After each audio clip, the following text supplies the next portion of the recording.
이거 보시고 여러분들 그 블로그 보시고 블로그 내용 보고 다시 동영상 보면은 완전 내 것처럼 될 거예요. 자주 이제 반복해서 보시면요. 자, 시작하겠습니다. 안녕하세요. 부자사장입니다. 2020 타경 54507입니다. 위치는 서울 은평구 대조동에 왔습니다. 여기 한번 보시겠습니다. 이쪽 보시면 낫겠다. 여기입니다.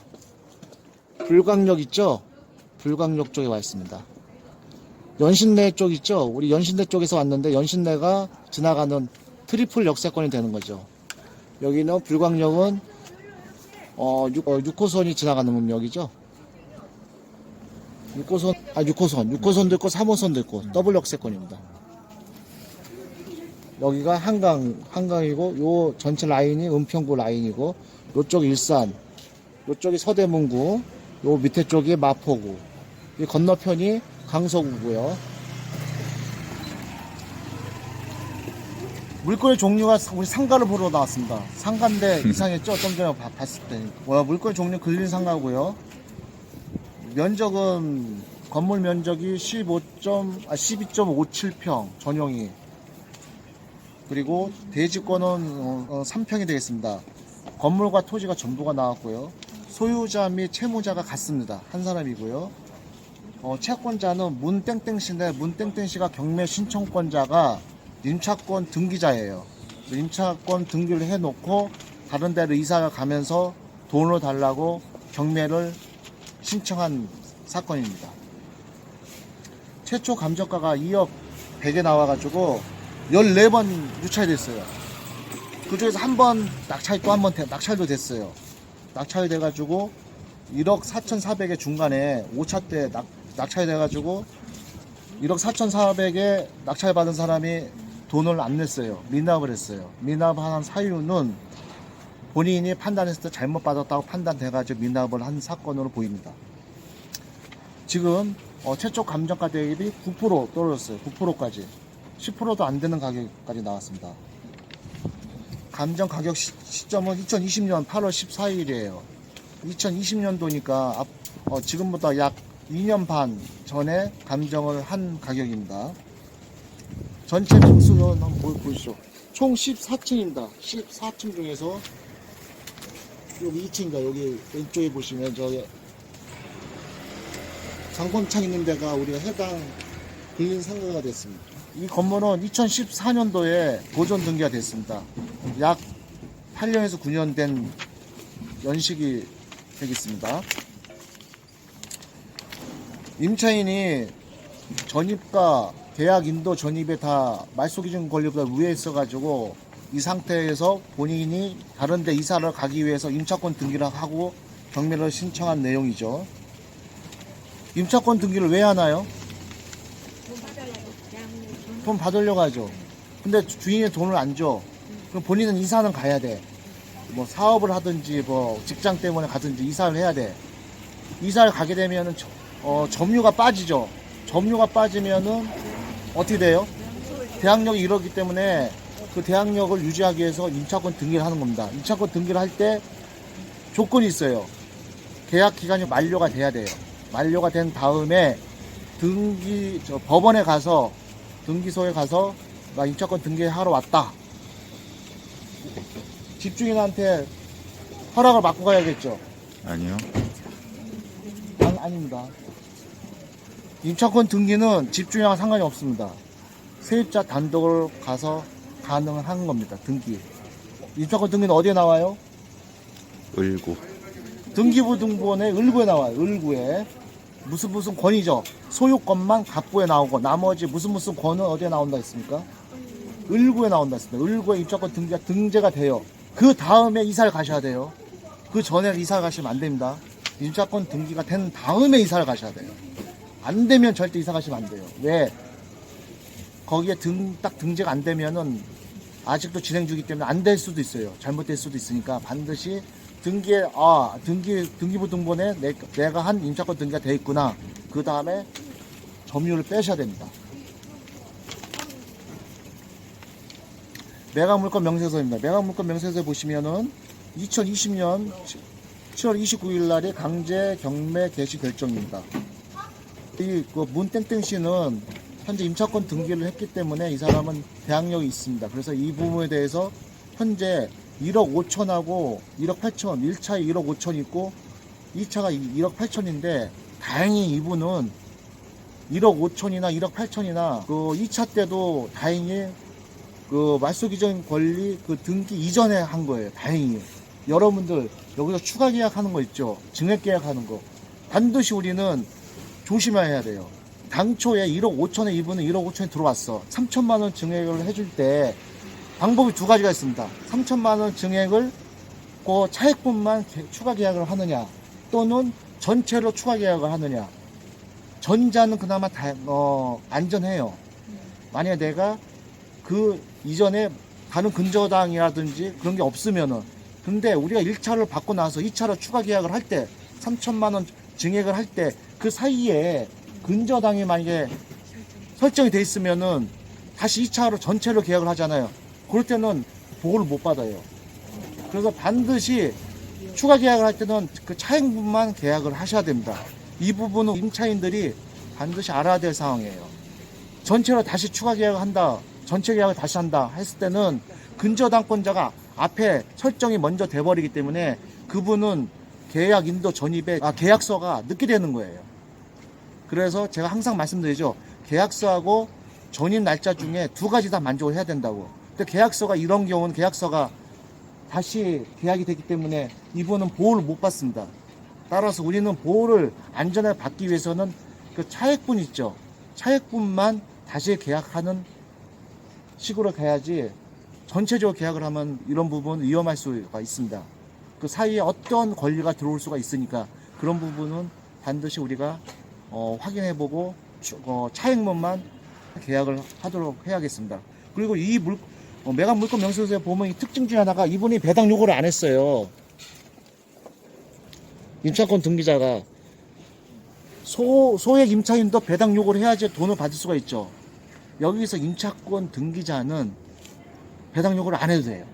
이걸 자동 배당이라고 하거든요. 자동 배당인데 단 조건이 있어요.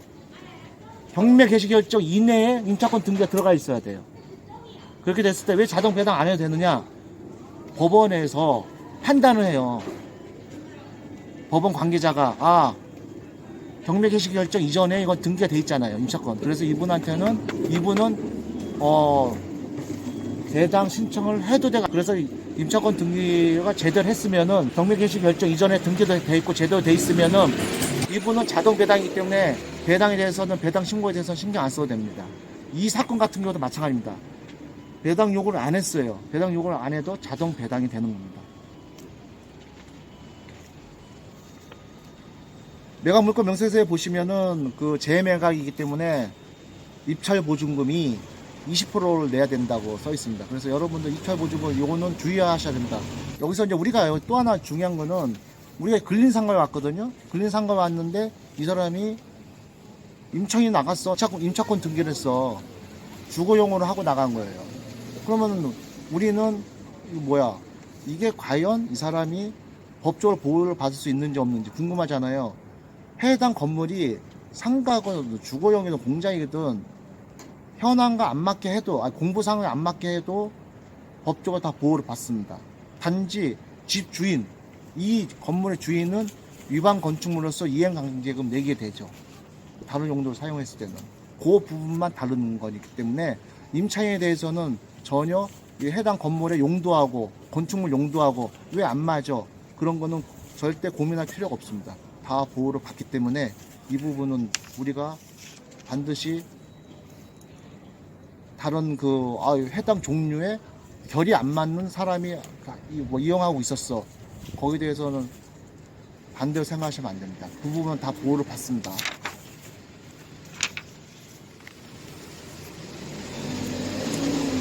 매각 물건 명세서에 나와 있는 임차권 등기를 했잖아요. 임차권 등기를 했을 때 이분이 임차권 등기를 한 내용을 보겠습니다. 주택 임차권을 해놨거든요. 보십시오. 주택 임차권이죠. 상가가 아니죠.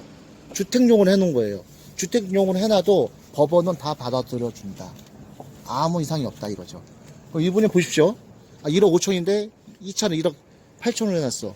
그나마 이번 다행히 그 계약 날짜가 2차 거 2016년도가 2차로 한 날짜 있죠. 이 날짜가 그 말소 기준 권리보다 앞서요. 그래서 그나마 이번 보호를 받습니다. 하지만 아까 제가 말씀드린 것처럼 차액분만 우리는 계약하는 알고 있어야 된다. 보호를 완전히 정확하게 받으려면요. 그리고 이분은 임차권 하고 이분이 고양시 덕양구로 이사 갔구나. 그것도 알 수가 있겠죠. 그래서 우리는 그 임차권 등기를 볼 때 그 계약 날짜하고 요 확정 일자도 봐야겠지만 특히 계약 날짜 있죠. 계약 날짜 봐가지고 임차권 등기가 대항력이 없는 경우도 있을 수가 있어요. 임차권 등기가 된다고 해서 무조건 다 100%다 보호를 받느냐? 그렇지가 않습니다. 계약 날짜 있죠? 계약 날짜도 확인을 하셔야 된다. 건축물 대장을 보겠습니다. 여기 같은 경우는 상가죠. 상가는 아라상오지. 집합 건물이죠. 집합 건물 건축물 대장입니다. 집합 건축물 대장에 보시면은 이 없죠. 그럼 일반 건축물이 아니겠구나 생각하죠. 하지만 실제 사용하는 거는 이게 지금 현재 없으니까 뭘로 돼 있어요? 제2종 근린생활시설. 근생활로 돼 있죠? 제2종. 사무소로 돼 있습니다. 사무소로 용도로만 써야 됩니다. 하지만 이분 같은 경우는 주거용을 사용하고 있죠. 왜 주거용을 사용하고 있을까요? 수요가 더 많기 때문에 그렇습니다. 그리고 또 수익이 많이 나기 때문에.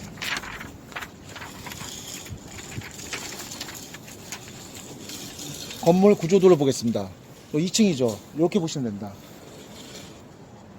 방 하나에 거실 및 주방 하나 있습니다. 화장실 있고요. 여기에 보일러가 깔려 있지 않고 예를 들어서 취사 도구가 없어야 되는데 가보면 주거용으로 사용하고 있는 거죠. 요 건물이 요 앞에 요게 여기 앞에 보시면은 요 에어컨부터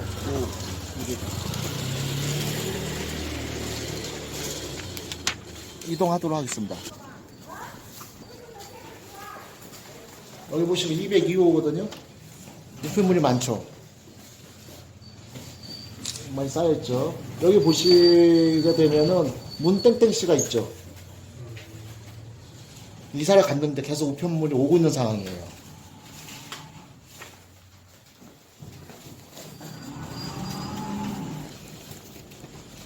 근린상가인데 주거용으로 사용하고 있는 경매물건 정리해 보면은 현재 14차까지 떨어졌는데 임차권 등기가 됐기 때문에 그 임차권 등기된 그 임차 보증금 있죠? 임차 보증금 1억 8천이죠. 1억 8천 플러스 경매 비용 하고 나머지 당해세가 있는지 없는지 한번 보겠습니다. 당해세가 없습니다. 그래서 두 가지를 합한 금액 1억 8천 플러스 경매 비용을 한 500만 치면 1억 8천5백 1억 8천5백 이상은 써야지만은 또는 낮게 쓰고 나머지 그 추가 비용을 해서 전체 총 들어가는 비용이 1억 8천5백 이상은 필연적으로 들어가는 경매 물건입니다. 그래서 현재 물건의 가치를 보시고 가격 조사를 해보시고 1억 8천5백에서 안전마진 플러스 해가지고 훨씬 많이 된다. 그랬을 때는 이 물건을 이탈하셔도 되겠는데 가격 조사를 해보셔가지고 또 수요 조사도 해봐야겠죠. 여긴 또 단점이 또 사무소로만 써야 돼요.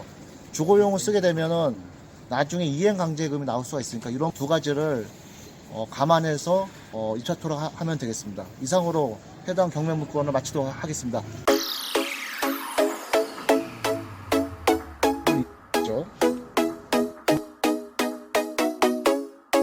상가는 호로 따집니다. 메토. 그래서 우리 건축물